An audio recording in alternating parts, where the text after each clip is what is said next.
60টি বর্জনীয়র 1 number, বিলম্বে ইফতার করবেন না কখনো। 1 নাম্বার, দেরি করে ইফতার করা নিষিদ্ধ। ইহুদিরা দেরি করে ইফতার করে। লা ইয়াজালুন নাসু আলা খাইরিন মা আজ্জালুল ফিতরা। বিশ্বনবী বলেছেন, এই উম্মত যতদিন আগে আগে ইফতার করবে, এই উম্মতের কপাল থেকে কল্যাণ কেউ ছিনিয়ে নিতে পারবে না। চিল্লায় বলেন ঠিক কি না? আজানের জন্য বসে থাকবেন না, সময় দেখবেন। স্থানীয় সময় যখন সূর্যাস্ত হওয়া মাত্রই বিসমিল্লাহ, খেজুর খেয়ে ফেলবো। পারবেন তো নাকি দেরি করবেন? 2 নাম্বার, রমাদানের পবিত্রতা বজায় রাখবো। কোনো তর্ক বিতর্ক অশ্লীলতায় আমরা জড়াবো না, ঝগড়া করবো না, সরাসরিও না, ফেসবুকেও না। করবেন কেউ গালি দিলে বলবেন ইন্নী ইমরুউন সায়েম, আমি রোজাদার। আল্লাহর হাবিব শিখিয়েছেন, কেউ যদি তোমার গালি দেয়, কটু কথা বলে, অশ্লীল কথা বলে, রমজানে তুমিও বলতে পারবে না। তুমি বলতে পারবা ইন্নী ইমরুউন সায়েম, আমি রোজাদার। আজকে থেকে নিয়ত করেন, রমজানে কেউ গালি দিলে আপনি একটা গালি দিবেন নাকি? কি বলবেন? রোজাদার, রমজানের পবিত্রতা আমি ভঙ্গ করতে পারবো না। অশ্লীল নাটক সিনেমা আমরা দেখবো না। যে রমজানে মিথ্যা কথা, মিথ্যা কাজ, মিথ্যা সাক্ষী ছাড়তে পারে নাই, তার না খেয়ে থাকা, উপবাস থাকা দিয়ে আল্লাহর কিছু যায় আসে না। এজন্য মিথ্যার সাথে আমাদের কোনো সম্পর্ক আছে?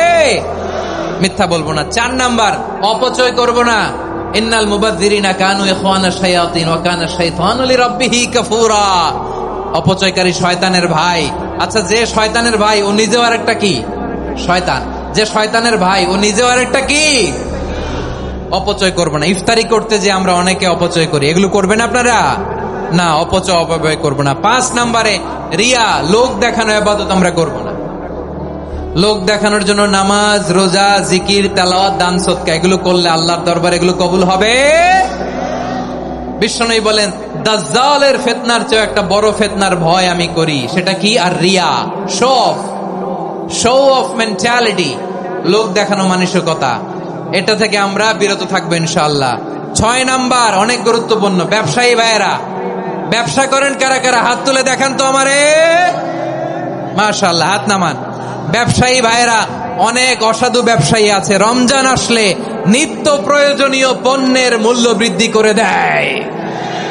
এরকম আছে না নাই? এগুলো করবেন না। মজুদদারি করবেন না।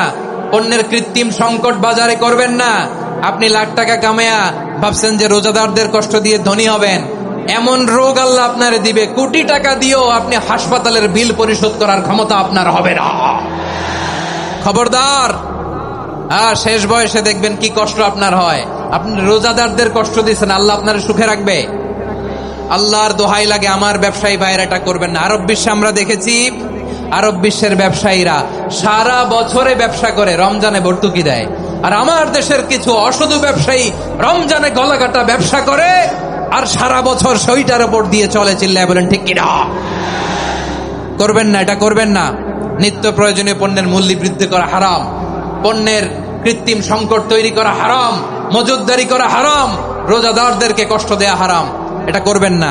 7 নাম্বারে সর্বশেষ কথা, অধীনস্থ যারা আছে তাদের কাজের চাপ আপনারা কমিয়ে দিবেন। কাজের লোক, ফ্যাক্টরির ওয়ার্কার, স্টাফ, তাদের প্রতি যদি রহম করেন, আপনার উপর রহম করবে কে? আমার প্রিয় ভাইয়েরা, এই আসন্ন রমাদান এটা এমন এক বরকতের মাস, যে মাসে আমরা নিজেদের নাফসের উপর নিয়ন্ত্রণ প্রতিষ্ঠা করি। সারা বছর নাফস আমাদেরকে নিয়ন্ত্রণ করে, আর রমাদানে আমরা নাফসকে নিয়ন্ত্রণ করি। কথা বুঝতেছেন? সারা বছর নাফস আমাদেরকে নিয়ন্ত্রণ করে। এই যে এখন আমার খেতে মনে চাইলে যে খেজুর রাখা, আমি খেজুর খেতে পারবো। নাটস আছে, বাদাম খাইতে পারি। খাইতে মন চাইলে পানি, আমার রুহুটা চায়, আমার নাফসটা খেতে চায়, আমি খেতে পারি, পান করতে পারি। বিবাহিতরা দিনের বেলায় স্ত্রীর সাথে মেলামেশা করতে চাইলে করতে পারে, কিন্তু রমাদানে দিনের বেলা খেতে মনে চায় কিন্তু আমরা খাই। আমার প্রবৃত্তি খেতে চায় কিন্তু প্রবৃত্তির কথা আমরা শুনি, কথা কয় না। রমজানে খেতে মন চাইলে আমরা খাই। তৃষ্ণায় গলা ফেটে যায়, গলার ছাতি ফেটে যায়, কিন্তু এক ঢোক পানি কি আমরা গিলি? বিবাহিতরা দিনের বেলা স্ত্রীর সাথে কি মেলামেশায় যায় না। তার মানে সারা বছর নফস আমাদেরকে নিয়ন্ত্রণ করে, আর রমাদানে নফসের উপর আমরা নিয়ন্ত্রণ প্রতিষ্ঠা করি। নফসের লাগাম আমরা রমাদানে টেনে ধরে। চিল্লায় বলেন ঠিক কিনা? এজন্য আমার প্রিয় ভাইয়েরা, নফসের উপর নিয়ন্ত্রণ নিতে চাইলে রমাদানের রোজার কোনো বিকল্প নাই। এটা এমন মাস যে মাসের ফজিলতেরও কোনো শেষ নাই। এই মাসকে বলা হয় দ্য মান্থ অফ হোপ। এটা আশা জাগানিয়া মাস। রমজানের কথা শুনলে আশা জাগে না হৃদয়ে? হ্যাঁ, ইদা জাআ রমাদান ফুতিহাত আবওয়াবুস সামা ওয়া গুল্লিকাত আবওয়াবু জাহান্নাম ওয়া সুফিদাতিশ শায়াতিন। রমাদান আসলে আকাশের দরজাগুলো খুলে দেয়া হয়, মানে জান্নাতের। জাহান্নামের দরজাগুলোকে লক করে দেয়া হয়, শয়তানকে চেইন আপ করা হয়। ইবাদত করলে শুধু করতেই মনে চায়। চিল্লায় বলেন না সুবহানাল্লাহ। রমজানে ইবাদতে যে মজা পাওয়া যায় সারা বছর অন্য কোনো মাসে এই মজা আপনি পান? আমার চাঁপাইনবাবগঞ্জের ভাইরা আওয়াজ করে বলেন না, রমজানে ইবাদতে যেই মজা অন্য মাসে এটা পান? কারণ রমজানে ইবাদত করলে সওয়াবও বেশি, ইবাদতের একটা পরিবেশ থাকে, ঠিক কিনা বলেন? অন্য মাসে ইবাদত করলে এর সওয়াব পাওয়া যায় গাণিতিক হারে, রমজানে ইবাদত করলে সওয়াব বাড়তে থাকে জ্যামিতিক হারে। সুবহানাল্লাহ কইবেন না? অন্য মাসে সওয়াব বাড়ে গাণিতিক হারে, রমাদানে ইবাদত করলে সওয়াব বাড়ে কিভাবে জ্যামিতিক হারে বাড়ে দেখেন। রমাদানে একটা নফল করলে ফরজের সমান সওয়াব, একটা ফরজ করলে 70 থেকে 700 গুণ সওয়াব, রমজানে উমরা করলে হজের সমান সওয়াব। সুবহানাল্লাহ নাই? দ্য মান্থ অফ হোপ, আশা জাগানিয়া মাস। এই মাস আমাদেরকে হোপফুল করে, আশাবাদী করে। রমাদান যেমনি দ্য মান্থ অফ হোপ, আশা জাগানিয়া মাস, এট দ্য সেম টাইম এই রমাদান হচ্ছে মান্থ অফ ওয়ার্নিং, একটা ওয়ার্নিং এর মাস। নবী যেমনি আশা জাগাইছে আবার ওয়ার্নিং দিয়েও গেছে, খবরদার।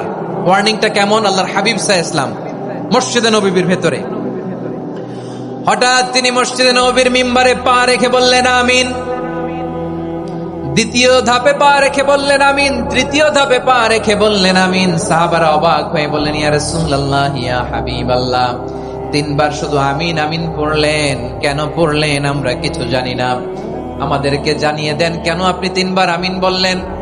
রাহমাতাল লিল আলামিন আল্লাহর হাবিব বললেন, ও আমার প্রাণের সাহাবীরা, আমি যখন মসজিদে নববীর মিম্বারের প্রথম ধাপে পা রেখেছি, সাইয়েদনা জিবরিল এসে আমাকে বলেছে, ও নবী, আপনার নাম শুনে যে ব্যক্তি আপনার উপর দুরূদ পড়ে না তার ধ্বংস। আপনি বলেন আমি বলেছি আমিন।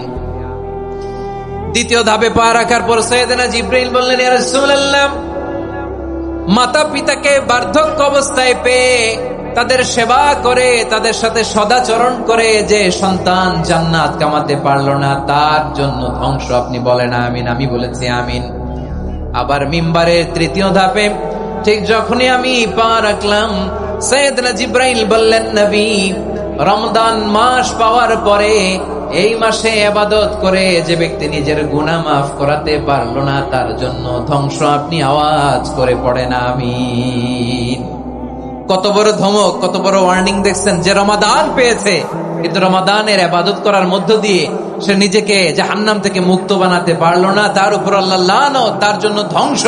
সাইয়েদনা জিবরাইল বলেছেন আমিন, স্বয়ং বিশ্বনবীও বলেছেন আমিন। আওয়াজ করে পড়েন নাউযু বিল্লাহ। তাহলে রমজান আসবে আর আমরা নিজেদেরকে জাহান্নামীদের লিস্ট থেকে নাম কাটিয়ে জান্নাতীদের লিস্টে উঠাতে পারবো না। এর চেয়ে বড় হতভাগা কি আর কেউ থাকতে পারে? আওয়াজ করে বলেন। তাহলে রমাদানের এই রহমত, বরকত, মাগফিরাত, ফজিলত আমাদের কামাই করার দরকার আছে না?